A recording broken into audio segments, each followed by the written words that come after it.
Welcome back to Silicon Wafers. Today, the numbers that explain everything. You're going to have to forgive me because I don't have the facility to edit, so this is going straight live onto camera. I'm going to be sipping tea as I record it as well. We're going to look at the numbers that explain everything about what's going on with the peace frenzy. That is the 36% popularity of Trump and $36 a barrel, plus the threat of more sanctions and, of course, the seizure of Russian assets. As we record, US and Ukrainian delegations are in Geneva working on an updated or refined version of the plan, with Marco Rubio talking about tremendous progress and Ukrainian officials quietly insisting that their red lines are being taken on board. All of this shows weakness, tremendous weakness and delusion. It signals to Moscow that we are divided, disorganised, lack any sense of a common outcome, and that we do not have the will to support our partner Ukraine for survival, let alone victory. They're the ones fighting with extraordinary tenacity and innovation, yet apparently it's us who are exhausted. In this episode, we'll look at the two numbers that explain everything and topics associated with them that would crush Moscow if systematically adopted by America and Europe. Spoilers, they won't adopt these measures, and Russian cognitive warfare plays a big role in why this won't happen. It's the weakness of Trump's political position and Putin's economy that define why this barrage of fake diplomacy has broken out now and why it's so irrationally ferocious. What is the process we are looking at? Undoubtedly, it's a psychological operation on the part of the Kremlin. There is no indication that Putin is desperate for peace, and certainly not one that involves concessions of any kind, or, as he would see them, humiliations and slights on his person, his power, and his status. This is it in terms of mafia disrespect, gangster ego. If you understand it that way, you'll be getting close to understanding what it's all about. Meanwhile, Western politicians scramble around like ants, fussing and bickering, endlessly revising lists and proposals, unaware that none of this will fly with Moscow, and Putin can kick their little anthill down at any time.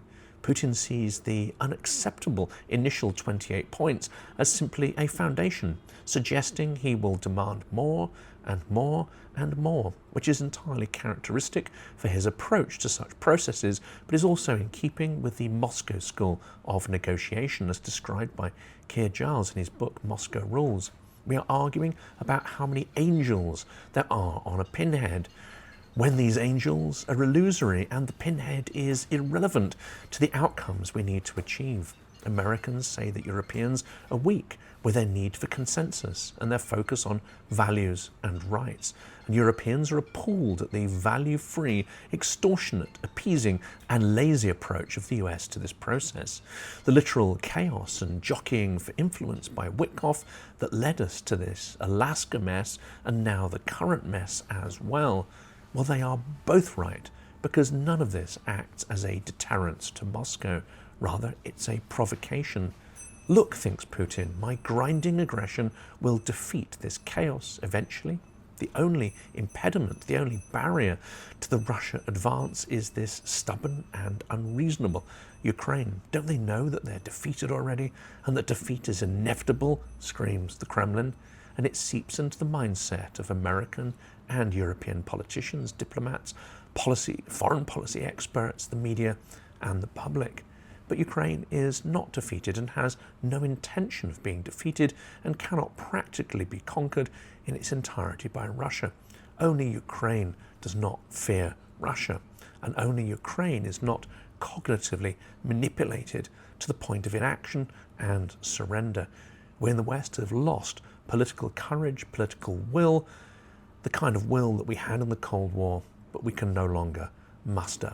Europe's big three have put their own text on the table. European MPs have issued an open letter calling Trump's proposal an outrage against human decency, and civil society in Ukraine is signalling that it will not quietly accept a Minsk III agreement. That is in the Kiev Independent. The words are strong, but the signals are weak. Here are the basics.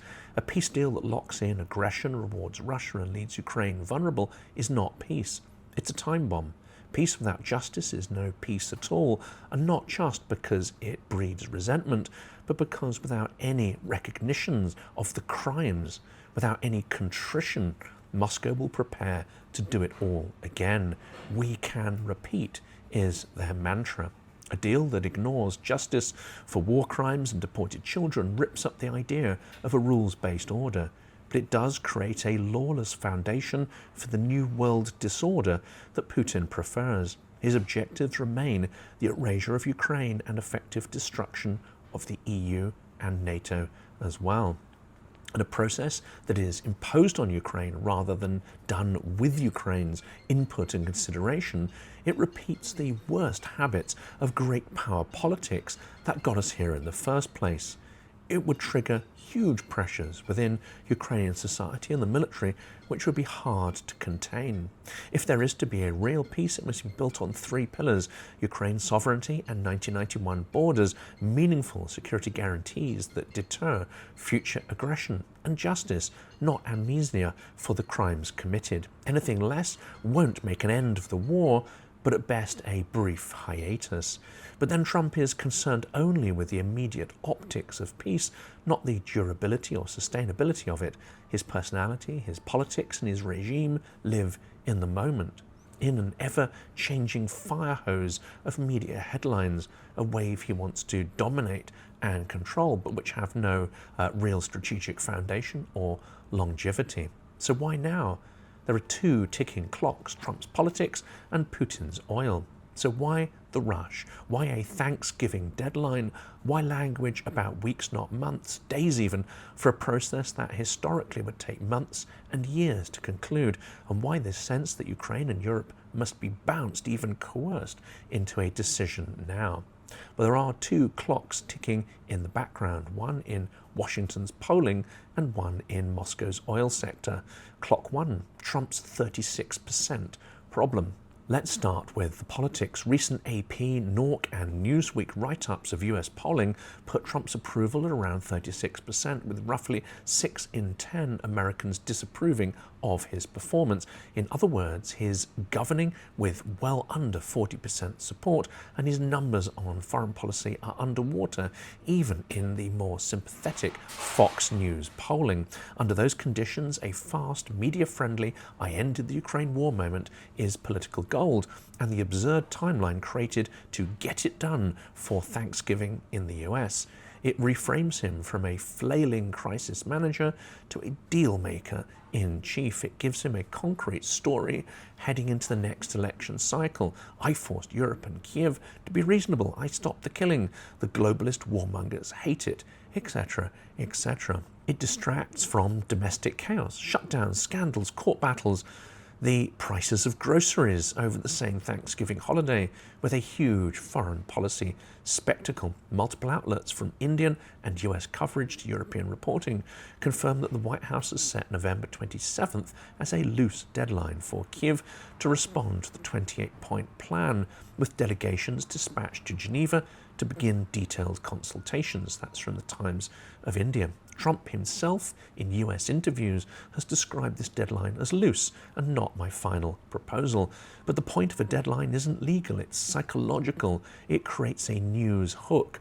We gave them a chance. We said Thanksgiving. We put a deal on the table. If they walk away, that's on them. It's a way to blame Europe and blame Kiev. But this is all about comms.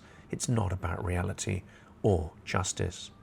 And of course, sanctions play a role. On the 27th of October, the US Treasury slapped full blocking sanctions on Rosneft and Lukoil, Russia's two biggest oil companies, and on a web of their subsidiaries. In the Treasury's own words, the step was taken because of Russia's lack of serious commitment to a peace process to end the war in Ukraine, and is designed to grade the Kremlin's ability to raise revenue for its war machine. That's the US Department of the Treasury. On Capitol Hill, the proposed Sanctioning Russia Act of 2025 would give the White House sweeping authority to impose secondary sanctions on any country or company that keeps buying Russian oil, gas, or key exports if Moscow refuses a peace deal or violates one. That's from Wikipedia. Even if the bill isn't fully implemented yet, The threat is out there. There's also a major reason there to explain why the peace frenzy now. It's to distract from the idea of sanctions, the threat of sanctions, to throw a spanner in the works, and of course to distract from the idea that sanctions may be working. You can see why this is Putin's priority. Clock 2, the oil price crash and the Euroclear time bomb. Now flip to Moscow.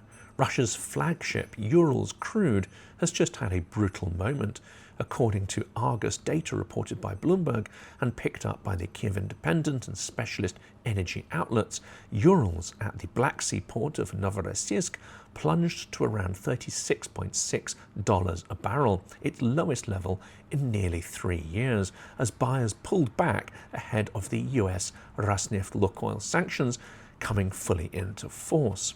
That's a double squeeze. The Brent benchmark is much higher, but Russia must sell at a massive discount to compensate for sanctions risk, shipping complications, and insurance headaches. Volumes are under pressure from sanctions and Ukrainian attacks on export infrastructure. Monthly analysis from energy think tanks like Korea show average Urals price is still higher over October as a whole, around $59 a barrel. But the trend is clear. The more enforcement there is on shipping, insurance and trading, the more Russia must discount. And it takes them ever closer to their production and distribution costs. At the same time, the EU is now openly talking about hitting the shadow fleet that moves Russian oil around to evade sanctions. New proposals would target the owners, insurers, and port services that enable Russia's ghost armada of tankers. That's from News Bloomberg Law. Analysts warn that real enforcement here could cut into Russia's ability to reroute exports via opaque intermediaries and push prices on Russian barrels down even further. And looming in the background is the Euroclear time bomb. Roughly 190 billion euros in Russian central bank assets are frozen in the EU, much of it parked at the Belgian securities depository Euroclear, which has already generated tens of billions in windfall profits on those immobilized funds. EU leaders are now openly debating whether to seize some of those assets or at least the profits to fund Ukraine. Research reports that Russian lawmakers spooked by this are threatening retaliation against Belgium, Euroclear, and so-called unfriendly investors if the EU goes ahead, which tells you that Moscow is taking this threat seriously. For Putin, that adds another clock. If there is no peace deal, the argument for seizing frozen assets hardens, especially if Western voters conclude that they're paying for Ukraine while Russian reserves just sit there idly. If there is some kind of ceasefire, Kremlin-friendly diplomats can plead for legal certainty, argue the war is over, and try to unfreeze or reverse any asset seizure plans. No wonder Moscow is suddenly invested in a so-called peace process, even if that process is far more about the smoke than the fire, illusion and fake over reality and real intentions. So are we looking at a genuine process, or are we looking at a piece of cognitive warfare designed to distract from sanctions, designed to delay seizure of assets? Yes, I think this is an attempt to distract, confuse, and divide the allies of Ukraine. And we'll explore this topic in more detail in the next episode.